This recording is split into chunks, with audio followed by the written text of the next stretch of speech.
All right, panelists, let's come on to the panel. Unmute your audios and cameras. Let us all give a round of applause to all the presentations. And we have some time to go through some things. I wanted to first give each of you an opportunity to respond to or elaborate on your presentation in light of of what you've heard from each other, especially for those who did recorded a presentation. So, Kamilah, do you have additional reflections that you'd like to add in addition to what you presented in your video, or to the overall session in general? Yeah, thanks. Thank you, everyone, for all of the feedback. And please do send some of those songs that I missed.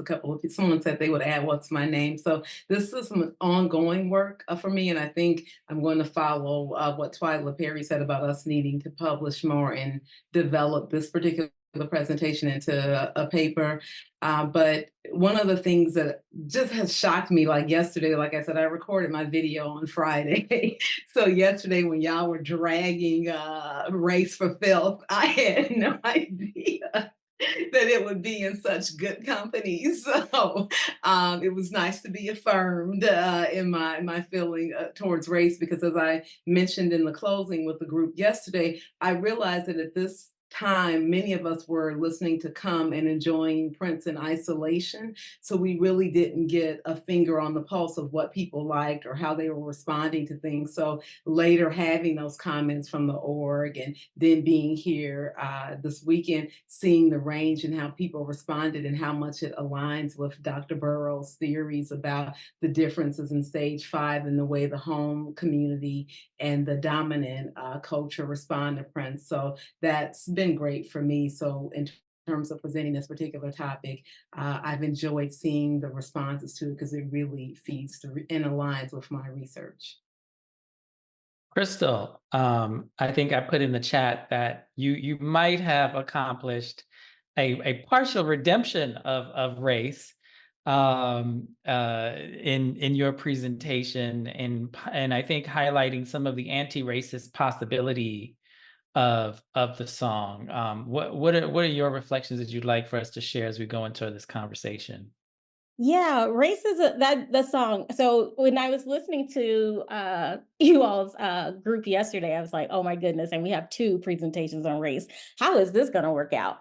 But no, I stand with other people. I love the music on race, but the lyrics have always rubbed me the wrong way.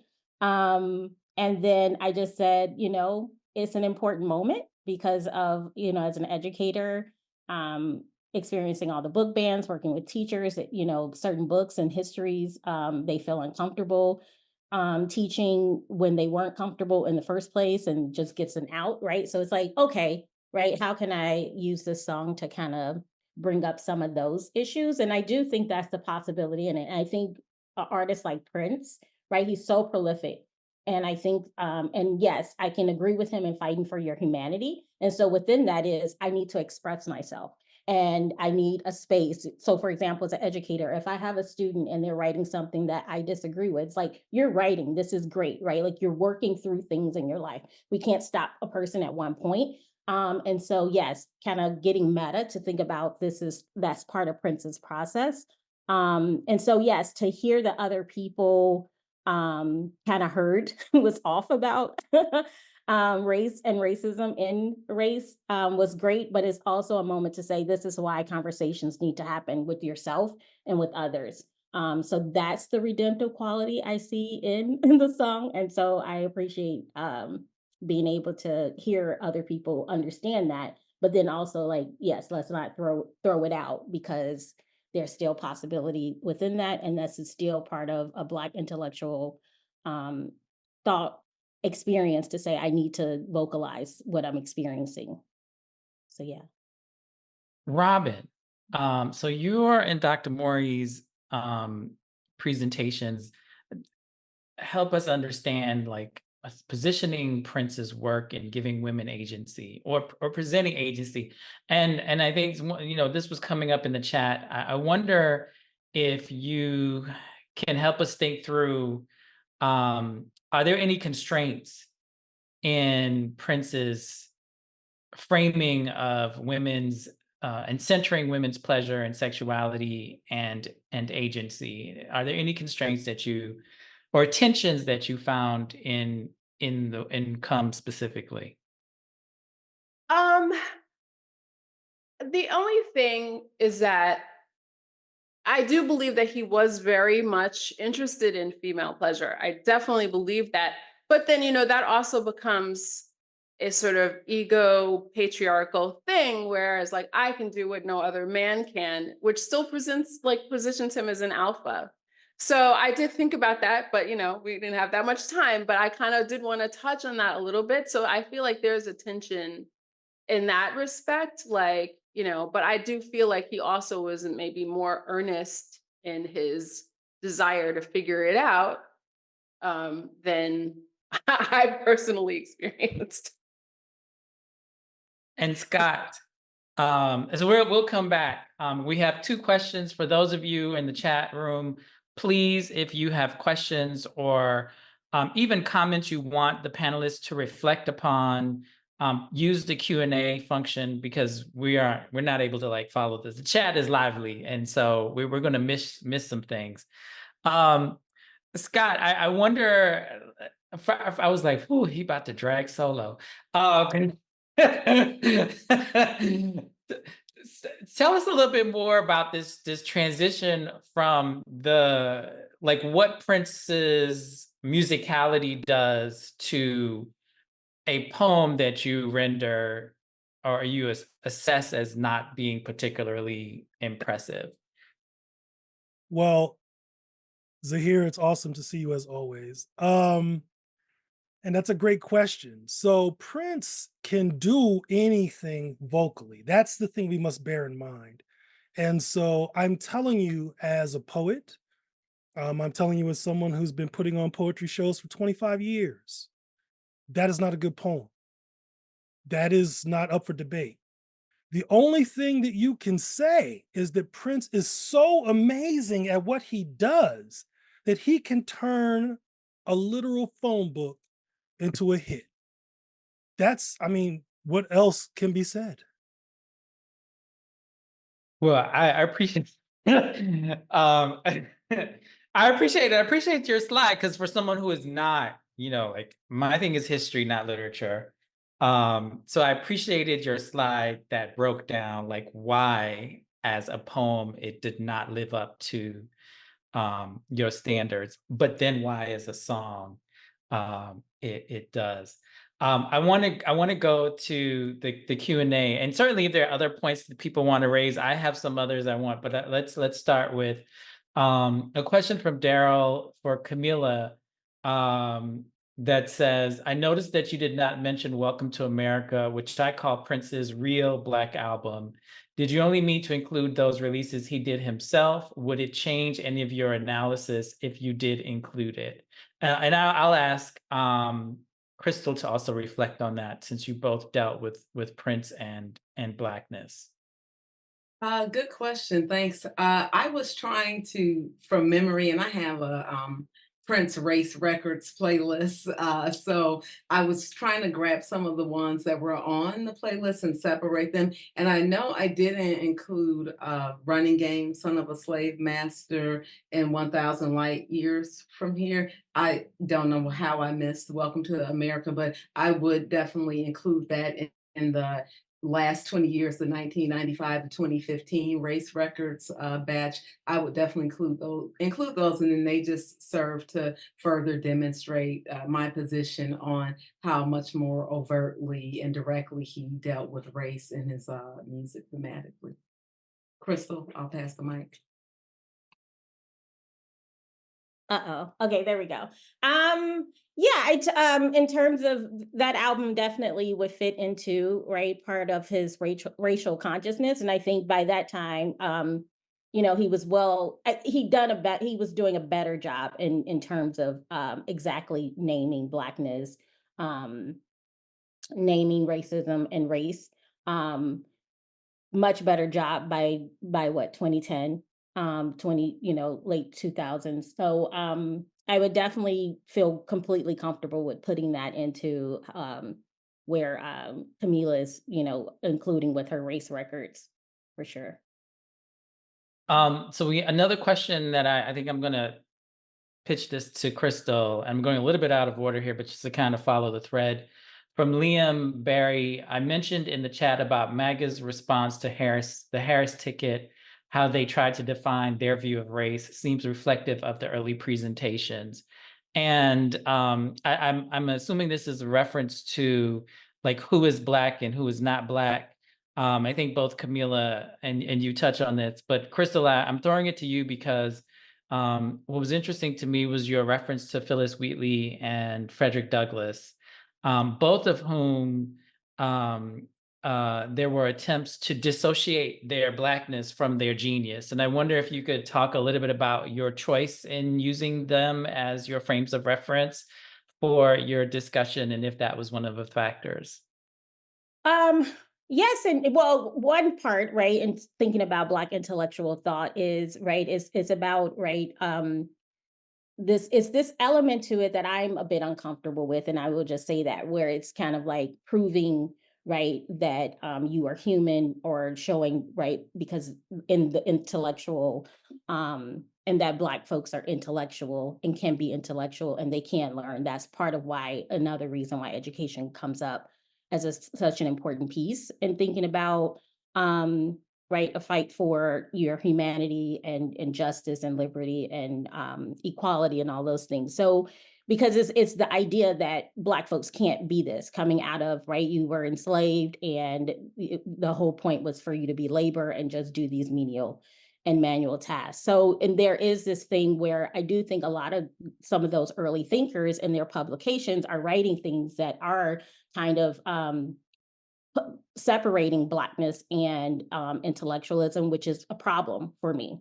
And then it goes into this idea of proving yourself outside of what's being termed Black. But I think that's the piece of it, right? That where it's this construction and kind of whiteness as property, which is a part of critical race theory, that is being closer to being white as being more of this thing. And so that is hugely problematic, but I don't know if that's the question that around who can be Black or so on and so forth. And I hope that today we're doing a better job of understanding, part of like my t-shirt today.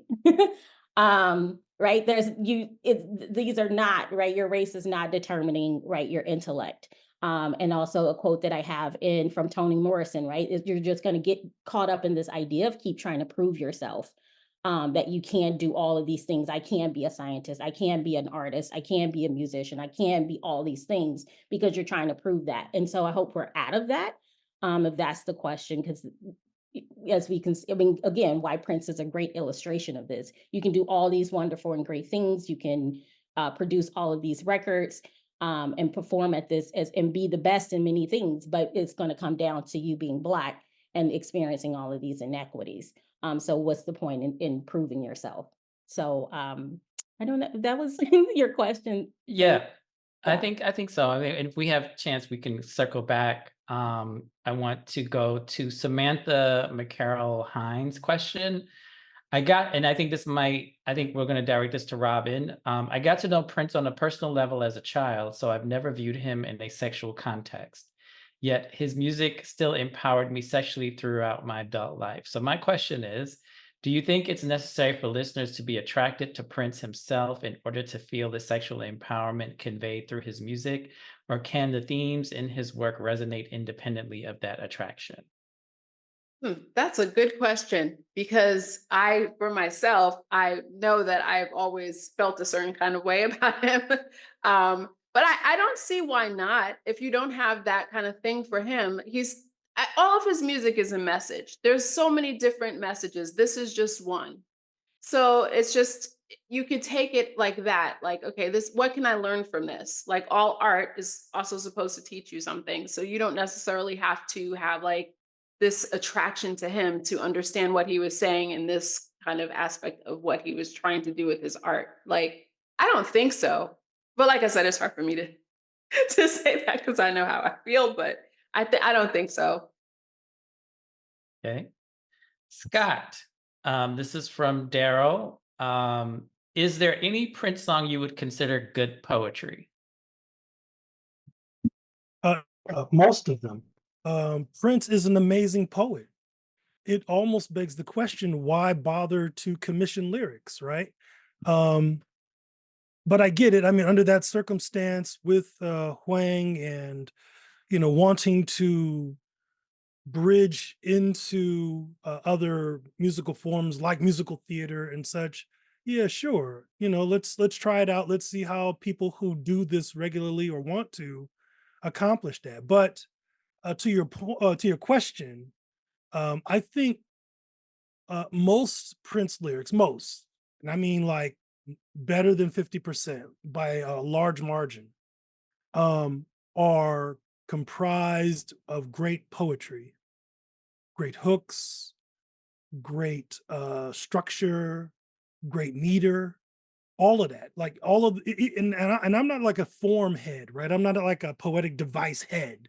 I'm good with just really great metaphor and awesome imagery. I'm a free verse poet. I mean, I've got 2 books of poetry. I got one coming out. So, I wasn't supposed to say that. But that's so I mean, that's what I'm about, right? I mean, if you want me to pick a song, just Yeah, what's your favorite poet, Prince there, as a poet song? can't do that. But I will tell you that I think that Lady Cab Driver is awesome poetry. Awesome poetry. Great narrative, great story, great imagery. He doesn't give it all away. It's not on the nose. I mean, come on. I don't know why the estate has not put out a lyrics book yet. That confounds me. All right. So this question is for all of you in through the lens of your topics. If we think of this album titled Come as Prince's climax, however you want to think about that, artistic, political, sexual, literal, whatever. How do you process that supposition that this album is Prince's coming?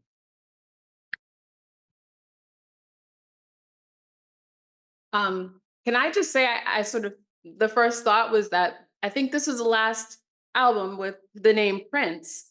So it was definitely the end of something. So it's definitely a climatic experience if you think of it. Like, and I think that he was very different after that.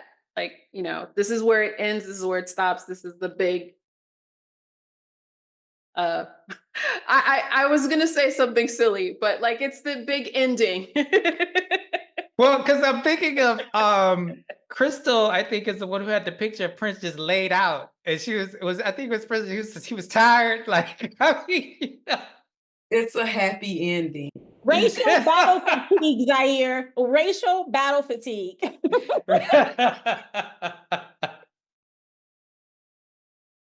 If this is is this part of the climax in a fight?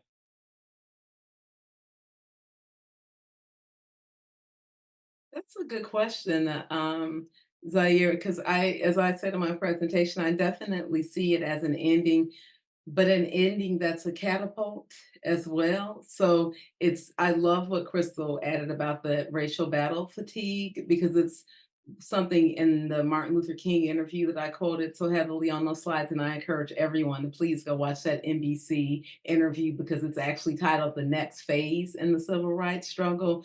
So King was fatigued, but there was also an energy about where he was shifting toward, becoming more radical, centering more Black economic empowerment and those types of conversations. So I feel like that with Prince and Come as well. It's like it's the next phase now. So I've been fatigued by this previous phase, now I'm energized to go through something else. And as a Gemini, we've got that duality. So yeah, I'm sick of this, but I'm ready for that. So I think that's a good question to ask. And I see it existing in a dual space in that way. Scott? I think it's an interesting question. I think that a lot of the time when we talk, if you are allowed to say such a thing, when we talk about Prince and comebacks, we're kind of talking about this in a roundabout way. But in this specific case, we already know there's all this other context around the creation of this record and the record that he's trying to make at the same time that comes on the heels of it. And so yes, it absolutely is kind of I don't know, a demarcation, I guess. It's definitely a place where he tends to break up, but he does this so many times. It's hard to, I think the only thing that makes this one particularly special is that we know that he's literally at war, right, with his label. He's at war. And that war has been going on for a while, and it's going to go on for a few more years. But I think, yeah, that's what makes this particular instance of that special. Robin, I wonder, what do you make of this album being so, and I don't say explicit like illicit, but explicitly sexual, right? But also having songs like Race and, having this kind of, I think, darkness that Scott talked about. And Scott, I'm going to ask you the same thing. Like, how does that theme of like darkness reconcile with, come, pheromone, orgasm? How do you see that creating a cohesive statement in the album? I mean, I think so. I was thinking about this yesterday. I was thinking about Dirty Mind, right? Everybody thinks of that as being one of Prince's dirtiest albums, and it is. But there were also some political statements that were mixed in there. So there's that. Prince was always going to have some other message besides just sex. He was never just going to just be sex.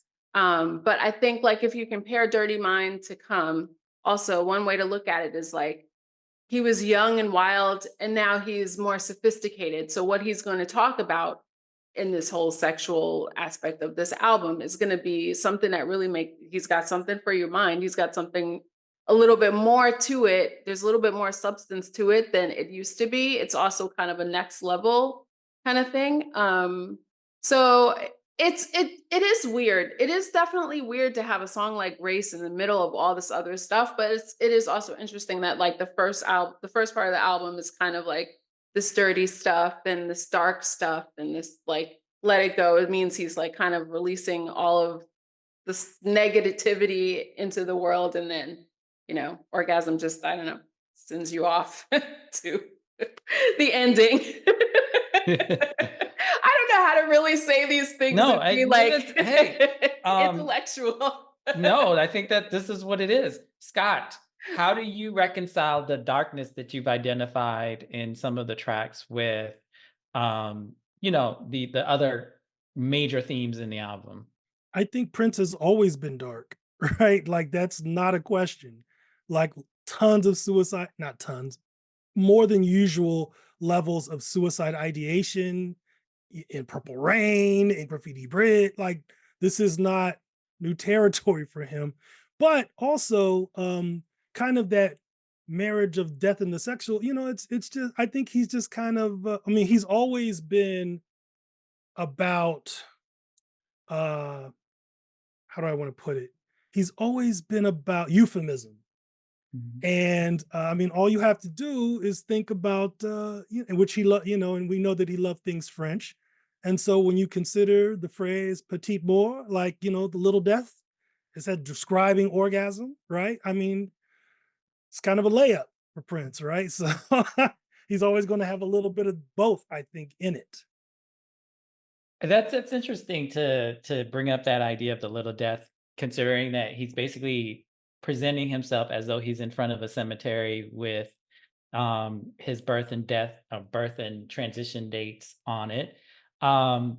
And as I think back on the album, there isn't, as there are in previous albums, a more explicit spiritual kind of song. So I wonder if that thread is it, right? Like in the past, his, flesh and spirit were kind of um navigated with something that was spiritual. And maybe that's just me. I wonder, for all four of you, what would you identify as the spirituality? Where is the spirituality living in this album? Is it in the sex? Is it in the orgasm? Is it in the climax? Is it in the political liberation? Is it in, like, where would you say the spiritual or the sacred is living in this particular album? Because I feel like it's easier to identify in some of the other albums. I definitely think it's on with the track "Come." Yesterday, when we were talking about "Come" in the title, and some people not wanting to say it, and my sister Cabri and I were saying how we never received it that way, even from the beginning. And again, Prince being such a genius at metaphor and double entendre, and I always saw it as an invitation into the future. And I think where he was spiritually and where he was on his journey was looking toward the future. His spirit was being pulled toward a different space. He had been shifting and shedding a former self. And so this kind of rebirth of not just the flesh, but of his spirit. So Come is a very spiritual song to me, sonically as well. The modulation in there, vocally, the transitions, it's like two songs in one. And it's like, here I was, here is where I am. So I definitely get a spirituality from the song Come. And I just wanted to say really quickly, going back to that Black Stars interview that I quoted, in that interview, the interviewer asked him about like kind of image and fame and recognition and all that comes with that and how it affects his music. And I just wanted to read this quote. He said, "I think you have to stick to your guns and to the people who are really into you. I had a lot of fantasies and dreams that I wanted to relate into music. I didn't realize, I guess, at that time that music could be an extension of one's character, and now I do." So I think at this point we're starting, because I know a lot of people love a lot of the 80s work, but I always felt like, as great as a lot of that work is, it's very deliberate and it's marched through the stages of crossover. When we're at this point, I feel like this is Prince really tapping into that extension of who he is. And so he hasn't found religion in the way that the more organized religion. I still think this is Prince continuing that spiritual path from Love Sexy forward. And Come is that. It's still the sacred and the profane, him navigating that in different ways. And I love what Edgar brought to us about the idea of orgasm and the different meanings of that from Greek mythology. So I think Come would be it for me. Yes. Yeah, I think it's there a little bit. I hadn't thought about it before, but it's a good question. But I think, yes, I agree it's on Come, but also in Space, also, I see it, just kind of like this futuristic, don't you want to go where the souls, right, grow. And there is growth, even in back to Race. It's not a great song lyrically, but right, it's this idea of, racism or seeing color in this way is keeping us from growing, right, with each other. So I think there's a little bit sprinkled, but I don't think it's as prominent as it has been on other albums.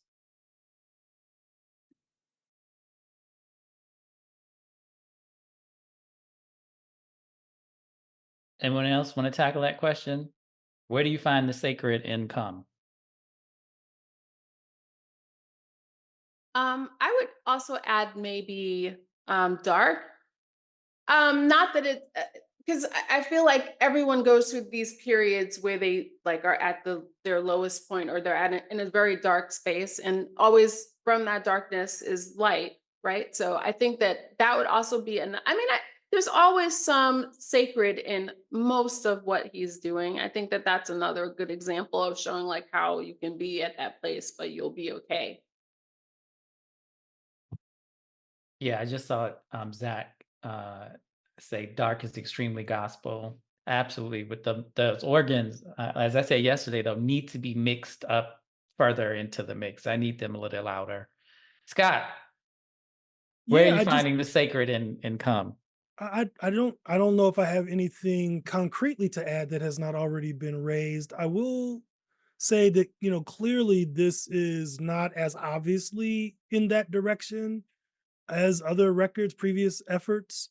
But I also think that if we look at what he's creating collectively around this time, this whole 93, 94 period, and we look at the record that comes out after this, I think he's throwing that energy elsewhere. And I think that he probably, and of course we don't know this, I'm just, as I am wont to do, projecting.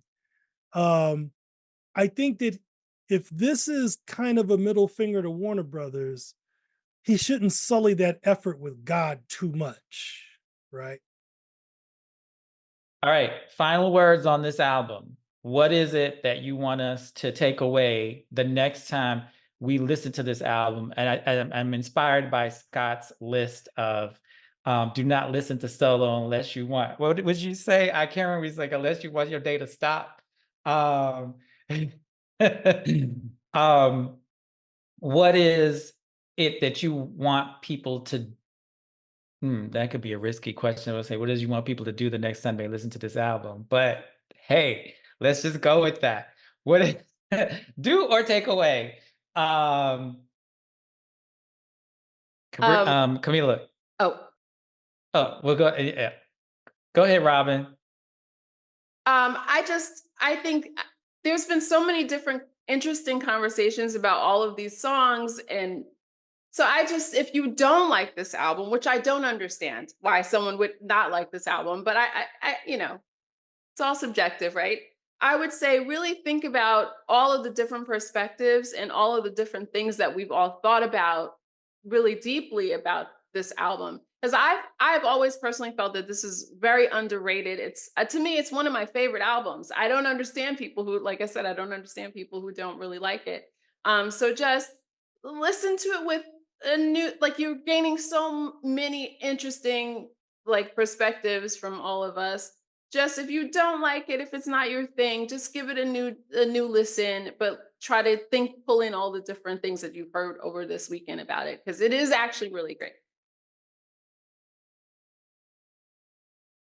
And I would just add, I love what the setup there, Robin, is that listen to quote George Michael, listen without prejudice, turn down all of the white noise, that there was nothing good in the 90s, and started Come, as moving away from the mainstream of Diamonds and Pearls and looking at this new chapter of musical and lyrical exploration and expansion for Prince, and realizing just how great and innovative so much of his work was. And listen to Come, at least set aside 30 minutes to listen to Come, because I can never listen to it just once. Whatever you're doing when you're listening to it, give yourself 30 minutes.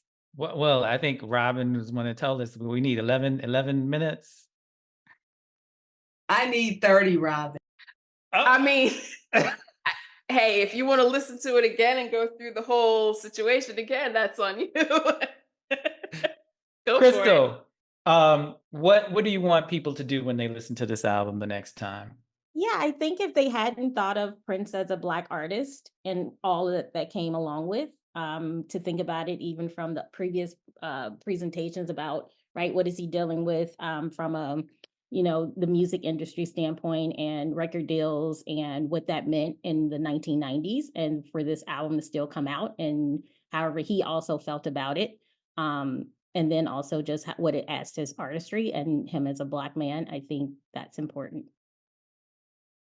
Scott.